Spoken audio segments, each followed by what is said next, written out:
UGC net commerce और income tax exams में एक चैप्टर बहुत इंपॉर्टेंट है, residential status and tax liability, क्योंकि इसी के बेसिक पर डिसाइड होता है कि किस व्यक्ति की कौन सी इनकम टैक्सेबल होगी और कौन सी इनकम एग्जेम्प्ट होगी। इस वीडियो में हम पहले टाइप्स ऑफ रेजिडेंट कैलकुलेट करना सीखेंगे और फिर हम प्रैक्टिकल क्वेश्चंस की हेल्प से रेजिडेंशियल स्टेटस कैलकुलेट करना सीखेंगे, ताकि एग्जाम में आप यह क्वेश्चन कभी गलत ना करें। तो स्टूडेंट्स, आज की वीडियो को एंड तक जरूर देखिएगा। सबसे पहले हम देखते हैं कि हमारे टाइप्स ऑफ रेजिडेंट होते कौन है। पहला होता है रेजिडेंट एंड नॉन रेजिडेंट।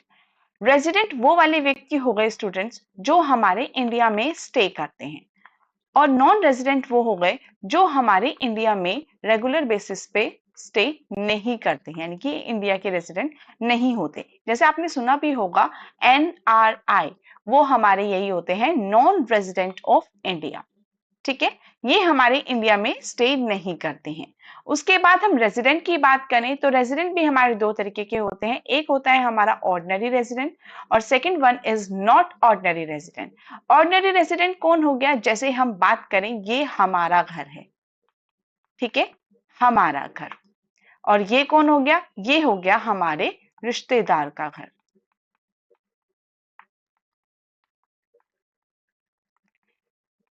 जैसे हम यहाँ पर क्या कहें, ये हमारा हो गया रेजिडेंट, ये मैं यहाँ पर इंडिया में रह रही हूँ, यहाँ मेरा ही घर है, तो मैं क्या कहलाऊंगी? ऑर्डिनरी रेजिडेंट कहलाऊंगी। नॉट ऑर्डिनरी रेजिडेंट क्या हो गया कि मेरा यहाँ पे कोई रिलेटिव रहता है जिसके घर में कभी कभी आती हूँ, घूमने के लिए आ गए, ठीक है, तो वो क्या कहलाएगा? नॉट ऑर्डिनरी रेजिडेंट कहलाएगा। ठीक है, तो देखते हैं इसको हम कैसे कैटेगरी में डिवाइड करते हैं।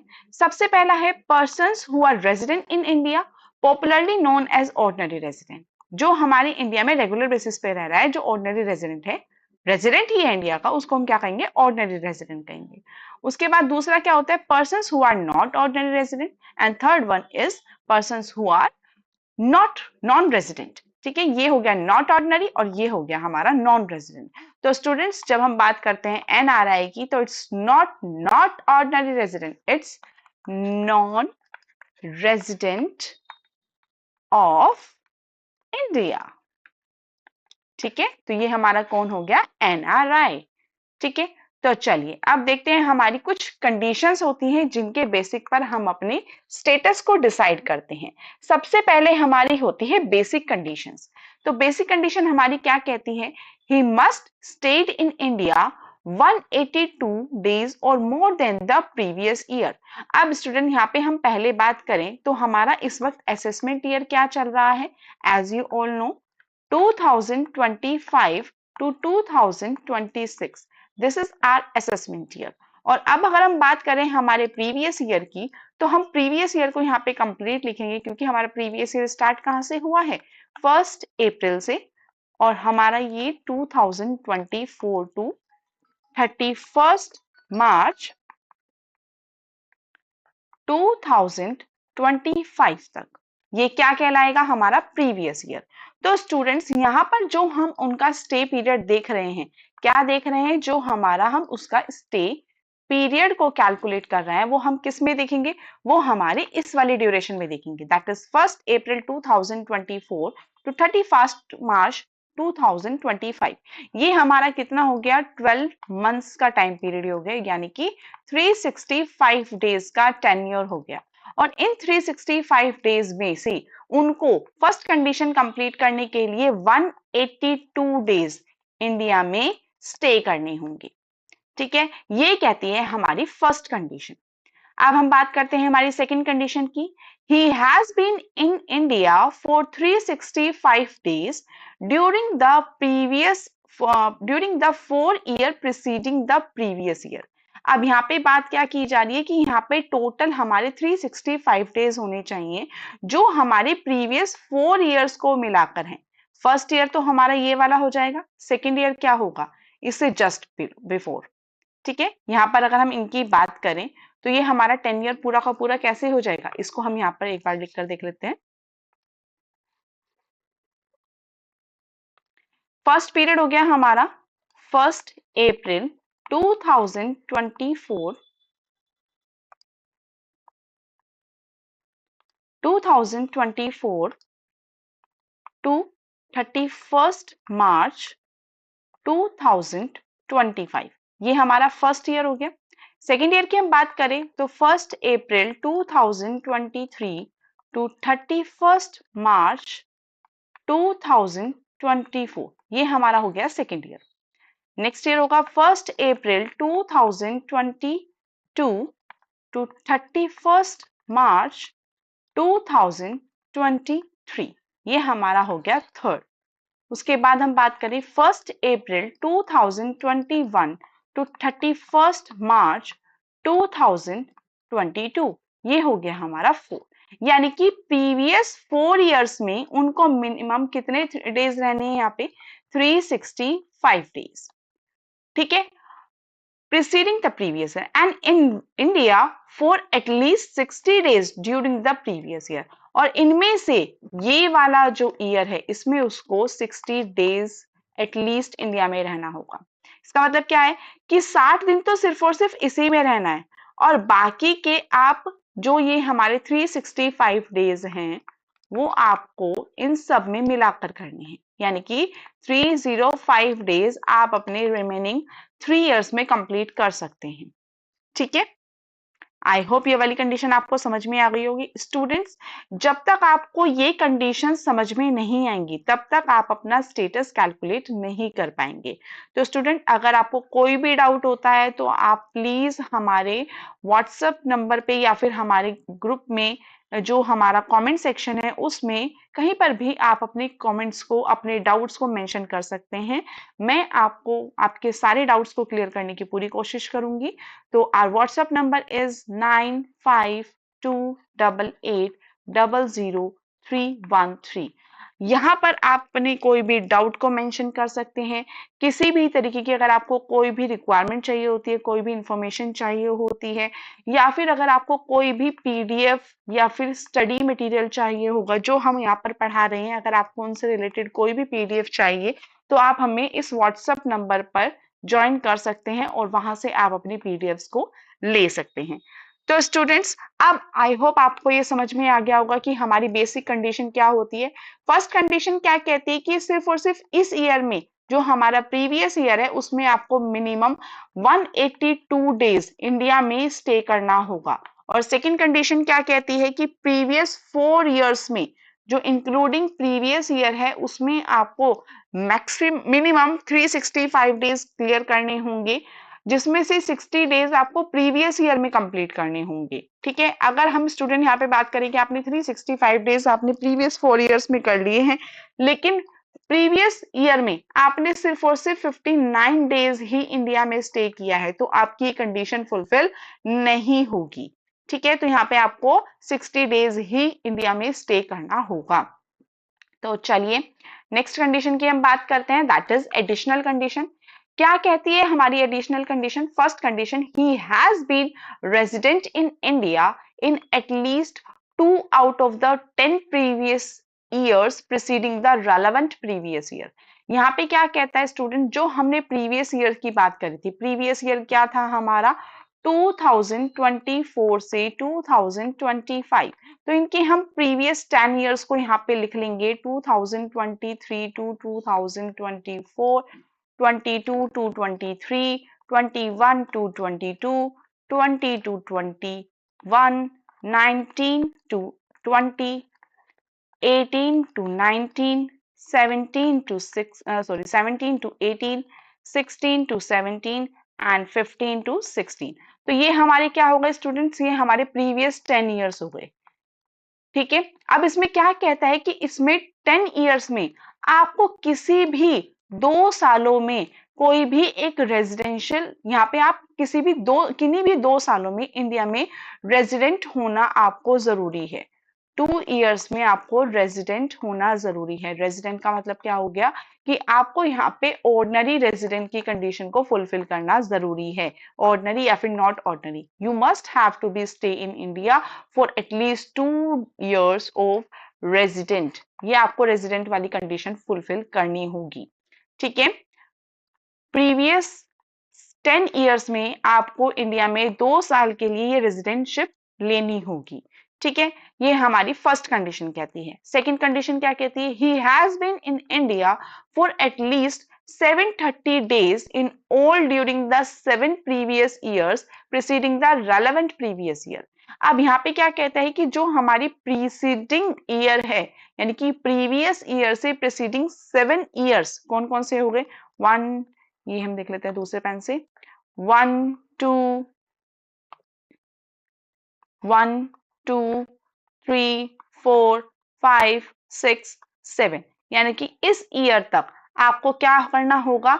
730 डेज इंडिया में स्टे करना होगा। ठीक है, यहां पर आपको क्या करना होगा? प्रीवियस 7 ईयर्स में आपको 730 डेज इंडिया में स्टे करना होगा, तभी आपकी ये सेकंड कंडीशन फुलफिल होती है। अब स्टूडेंट यहाँ पे क्या बात की जा रही है? 730 डेज की बात हो रही है। तो आप यहाँ पे कैसे कर सकते हैं? फर्स्ट प्रीवियस ईयर में चाहे आपने 1 किया हो, बाकी दिनों में आपने कैसे भी कर लिया हो, इन शॉर्ट आपको टोटल कैलकुलेट करके 730 डेज आपको इंडिया में रहना है, चाहे आप कैसे ही कंप्लीट करें। ठीक है, तो चलिए नेक्स्ट हम देखते हैं अब इनकी कैटेगरीज कैसे डिसाइड की जाती है कि whether they are ordinary resident, not ordinary resident and non resident.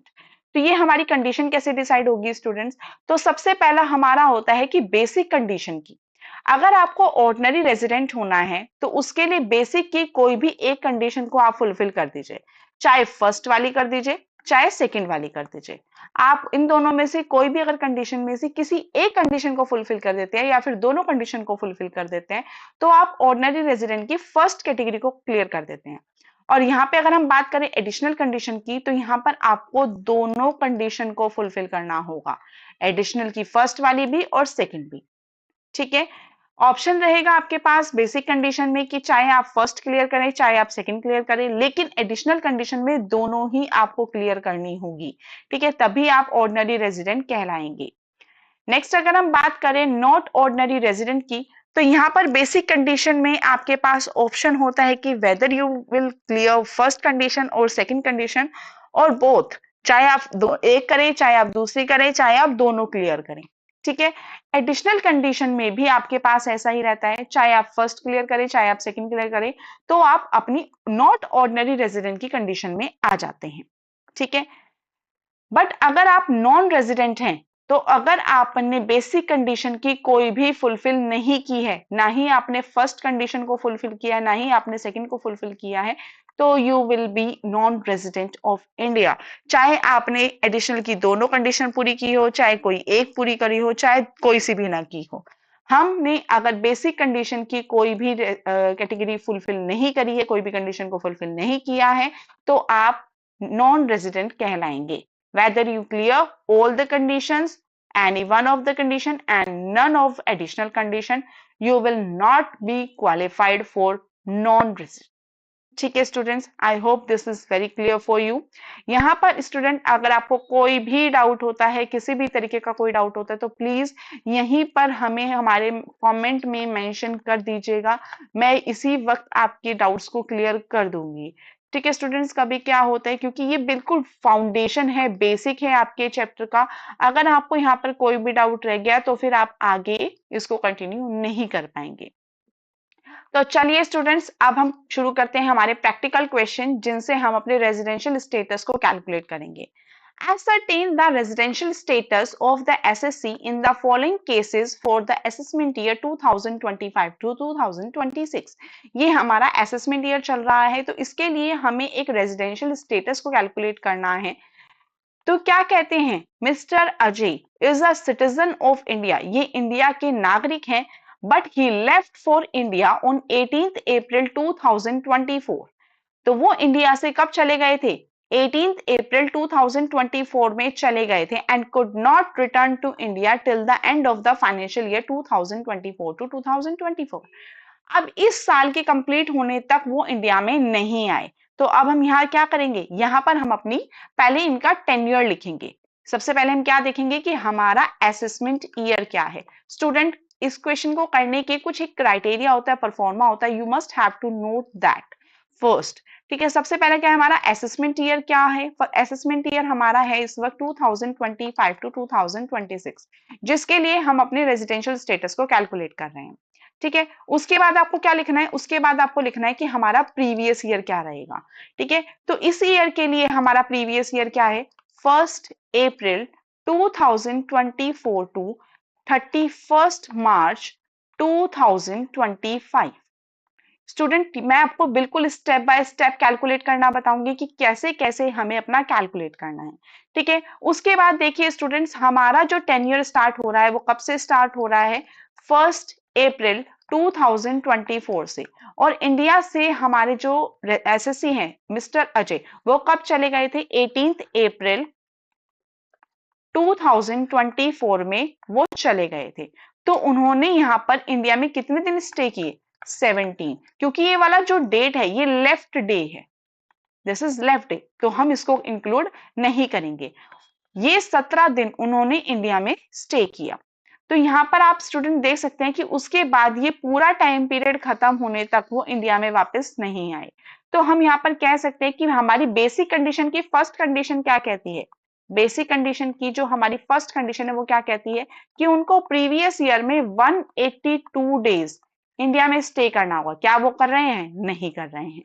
Second condition क्या कहती है कि उनको प्रीवियस 4 ईयर्स में कितने 365 डेज क्लियर करने होंगे, इंडिया में स्टे करना होगा, जिनमें से प्रीवियस ईयर में उनको मिनिमम 60 डेज स्टे करना होगा। तो क्या वो प्रीवियस ईयर में 60 डेज क्लियर कर रहे हैं, नहीं कर रहे हैं।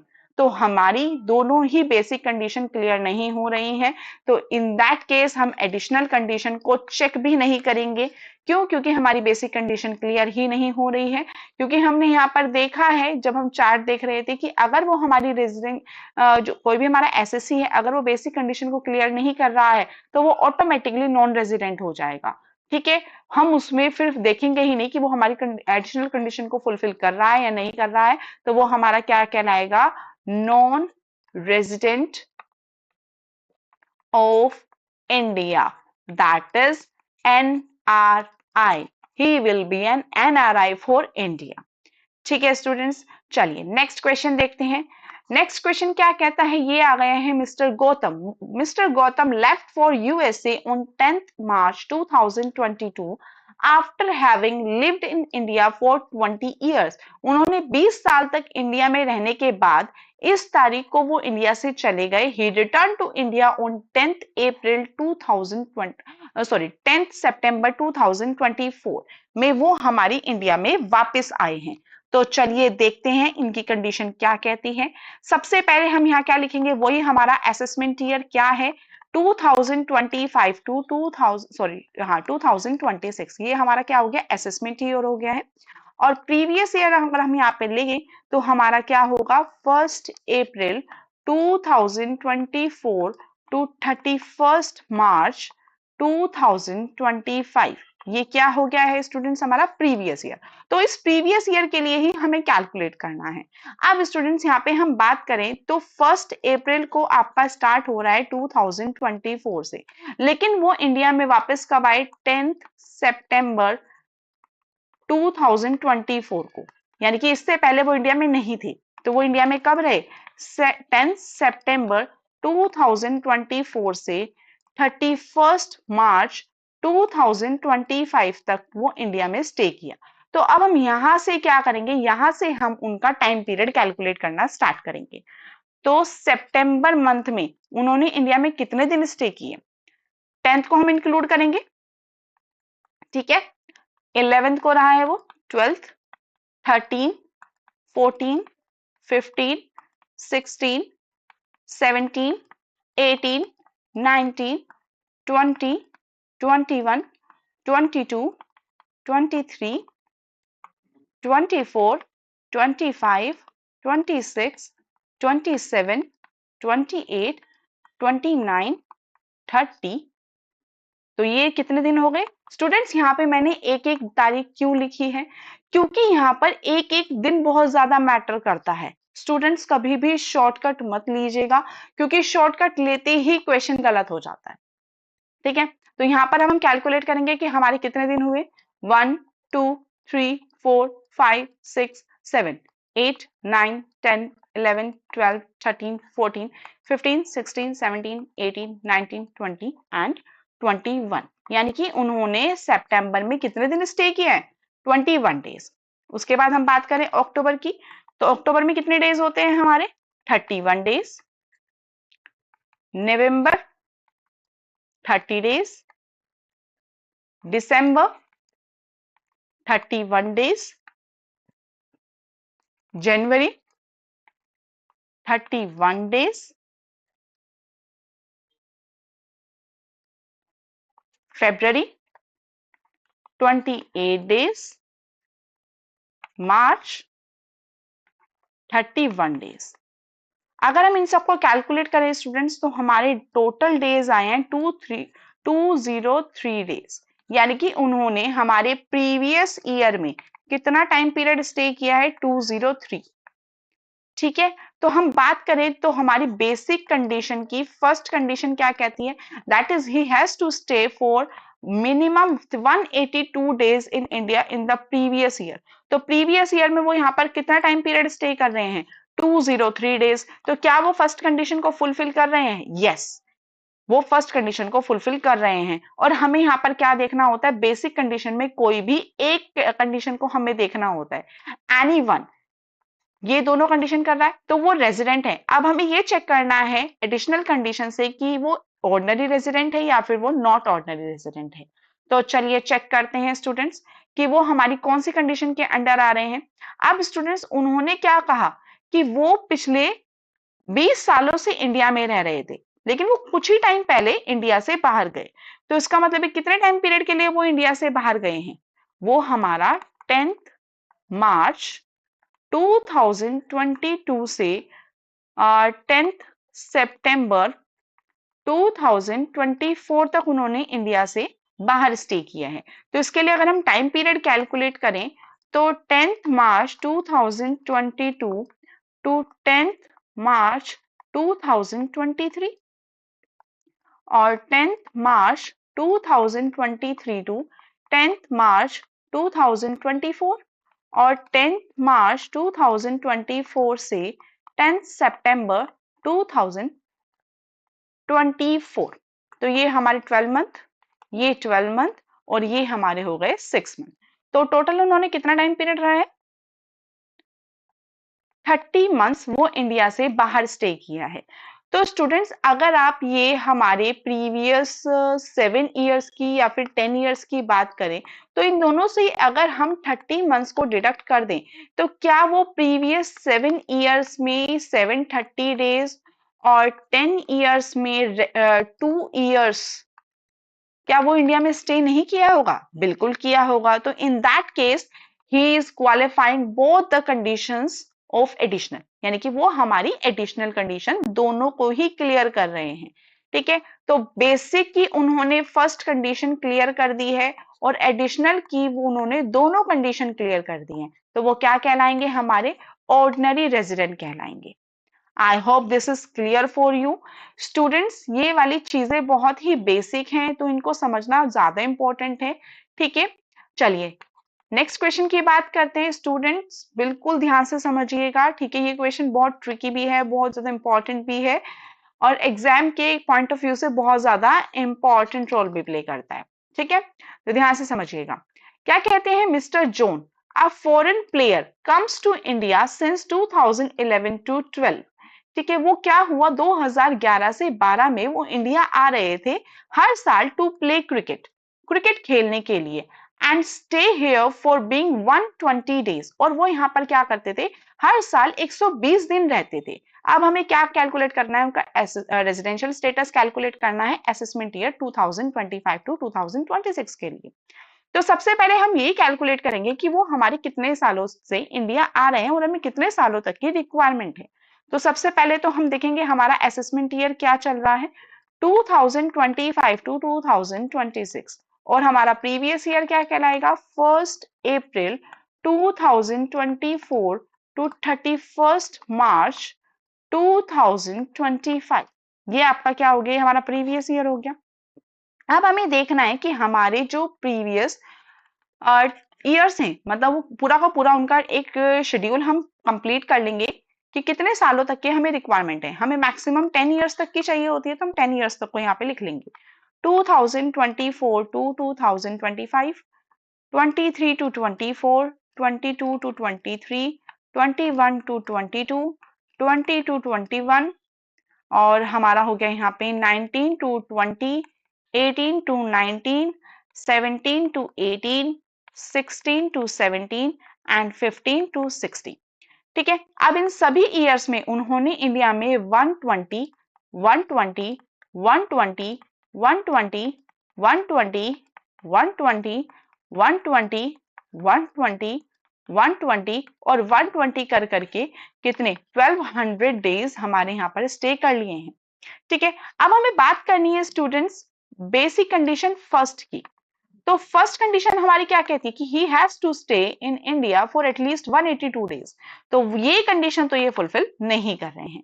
बट सेकंड कंडीशन क्या कहती है कि प्रीवियस ईयर में उनको रहना है 60 डेज और टोटल 4 ईयर्स में उनको रहना है 365 डेज। अब इसको अगर हम चेक करें तो फर्स्ट ईयर वाली 60 डेज कंप्लीट कर रहा है, हाँ जी बिल्कुल कर रहा है।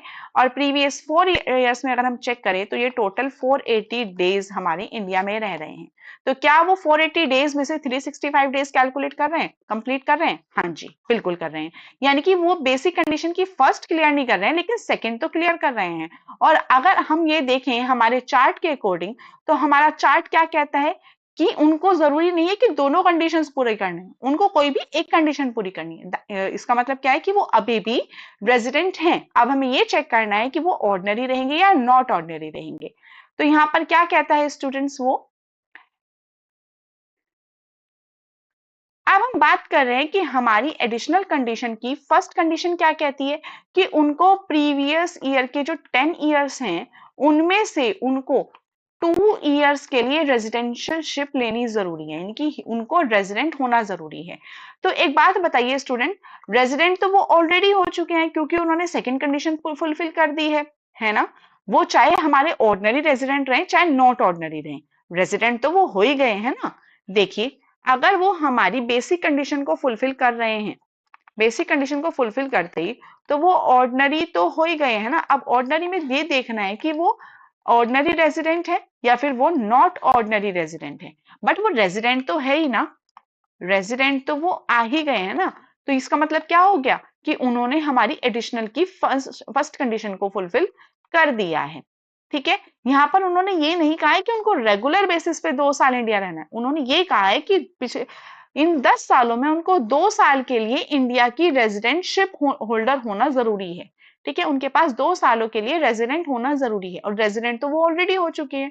तो हम यहाँ पर देखेंगे हमारी सेकंड कंडीशन क्या कहती है कि 7 ईयर्स में उनको 365 डेज इंडिया में स्टे करना है। तो अगर हम यहाँ पर चेक करें कि उनका 7 ईयर्स तक का टाइम पीरियड कहाँ बैठ रहा है, ये बैठ रहा है। तो इनमें उन्होंने हमारी कितने डेज फुलफिल करें, दैट इज 840 डेज। अब 840 डेज में 365 डेज तो हो ही गए ना। तो इसका मतलब क्या हो गया कि उन्होंने सेकंड कंडीशन भी हमारी फुलफिल कर दी है। अब स्टूडेंट्स उन्होंने हमारी बेसिक कंडीशन तो फुलफिल कर ही दी थी और एडिशनल कंडीशन भी उन्होंने हमारी दोनों कंप्लीट कर दी है। तो वो क्या हो गया, he will be an ordinary resident. ठीक है students, I hope this is clear for you. Students अगर आपको कोई भी डाउट होता है, कुछ भी अगर समझ में नहीं आता तो प्लीज प्लीज आप हमें कमेंट जरूर कीजिए और वीडियो को एंड तक जरूर देखा कीजिए। स्टूडेंट्स अगर आपको कोई भी डाउट या फिर कोई भी प्रॉब्लम होती है तो प्लीज कमेंट सेक्शन में अपने डाउट्स को मेंशन कीजिए। अगर आप यूजीसी नेट कॉमर्स की प्रिपरेशन कर रहे हैं तो चैनल को सब्सक्राइब जरूर करें क्योंकि आपको यहाँ पर कंसेप्ट और प्रैक्टिकल क्वेश्चंस दोनों ही देखने को मिलेंगे। Okay students, I hope you like our class. Please do like, share and subscribe our channel.